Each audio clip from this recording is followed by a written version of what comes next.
सभी को अयोध्या धाम के advocate Shivam Pandey high court की तरफ से नमस्कार। साथियों, आपको पता है कि मैं सुप्रीम कोर्ट के भी अपने मैटर्स जो हाई कोर्ट से डिसाइडेड हो जाते हैं उसे स्वतः ही अपने आप सुप्रीम कोर्ट स्वयं के माध्यम से लेके जाता हूं और ब्रीफिंग और ड्राफ्टिंग के साथ साथ सीनियर से लेकर वहाँ पे उपस्थित रहता हूँ। उसी में 29,334 शिक्षक भर्ती के संबंध में आज आप लोगों को जानकारी देनी है, जो कि 16 जुलाई को 35 नंबर सीरियल पे लग चुका है और संजीव खन्ना जी की बेंच में लगा हुआ है। इस बार जो है संजीव खन्ना जी की बेंच में फ्रेश और बेल बहुत ही कम है। बेल और फ्रेश मिला के बहुत ज़्यादा होंगे तो लगभग 30 तक होंगे, तो हो सकता है कि हमारे केस की सुनवाई 110% होने की उम्मीद बन जाए। देखिए, अभी जब तक 16 तारीख की सुबह कोई नोटिस या कुछ और नहीं आ जाता है तब तक कुछ भी कहा नहीं जा सकता है, क्योंकि संजीव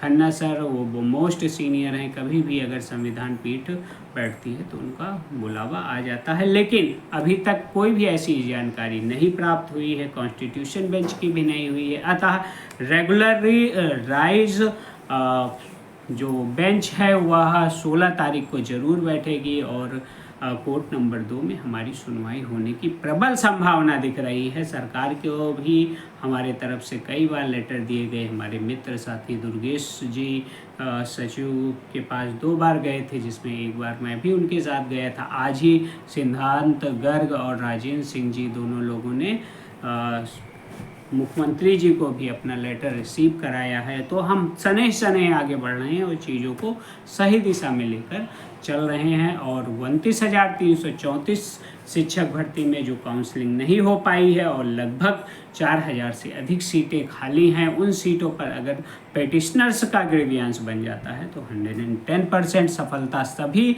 साथी जो कोर्ट में जुड़े हुए हैं उन सभी को हो जाएगी। और वास्तव में 8 या 9 साल के बाद अगर कोई भी निर्णय आता है तो वह तभी सार्थक सिद्ध होता है। जो लोग लड़ रहे हैं अगर उनके लिए वह निर्णय सही आता है, उनके लिए ही वह निर्णय आता है, ना कि जनरल ऑर्डर आता है, तभी वह लड़ाई सार्थक मानी जाती है। तो ऐसी उम्मीद के साथ और चूँकि अपने सीनियर से बराबर कंसल्ट करने के बाद हम आगे बढ़ रहे हैं और चीज़ों को सही ढंग से डिस्क्राइब करते हुए चल रहे हैं। हमारी ब्रीफिंग और ड्राफ्टिंग दोनों बहुत ही अच्छे पैनल के साथ तैयार है।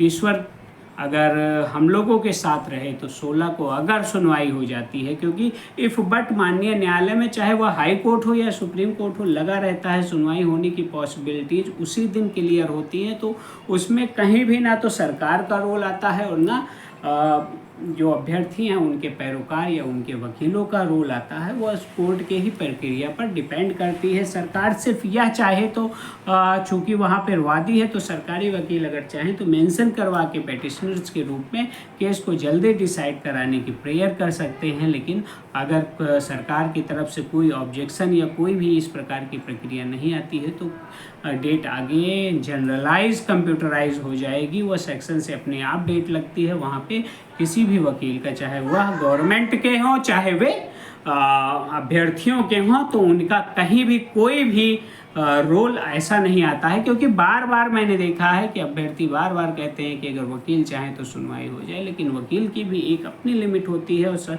कोर्ट के आगे हर एक प्राणी जो है हर एक प्रकार से उसके आश्रित होता है, ना कि उसके बराबर होता है या उससे अधिक होता है। तो सुनवाई हो पाना ना हो पाना ये अलग की बात है, लेकिन जो हमारा प्रयास चल रहा है, जो ग्राउंड लेवल का प्रयास चल रहा है, जो हमारा बेसिक शिक्षा परिषद में भी प्रयास चल रहा है, सरकार लेवल पे भी चल रहा है कि पेटिशनर्स के रूप में हमें ग्रीवियंस मिलना चाहिए, उसको भी सार्थक बनाने के लिए हम पूर्णतः अपने लक्ष्य पर केंद्रित हैं। और हमारे साथ जुड़े हुए जो भी 2, 4, 6 एक्टिव मेंबर हैं वे भी बराबर कार्य कर रहे हैं। और हमें इस बात की खुशी है कि हम कहीं ना कहीं एक अच्छा करने की कोशिश जो लेकर आगे बढ़े हैं हम अच्छा कर ले जाएंगे। तब तक के लिए आप लोग धैर्य बनाए रखें। मैं आपका advocate Shivam Pandey, high court. जय श्री राम, जय हनुमान, जय महाकाल। आप सभी का दिन शुभ हो। धन्यवाद।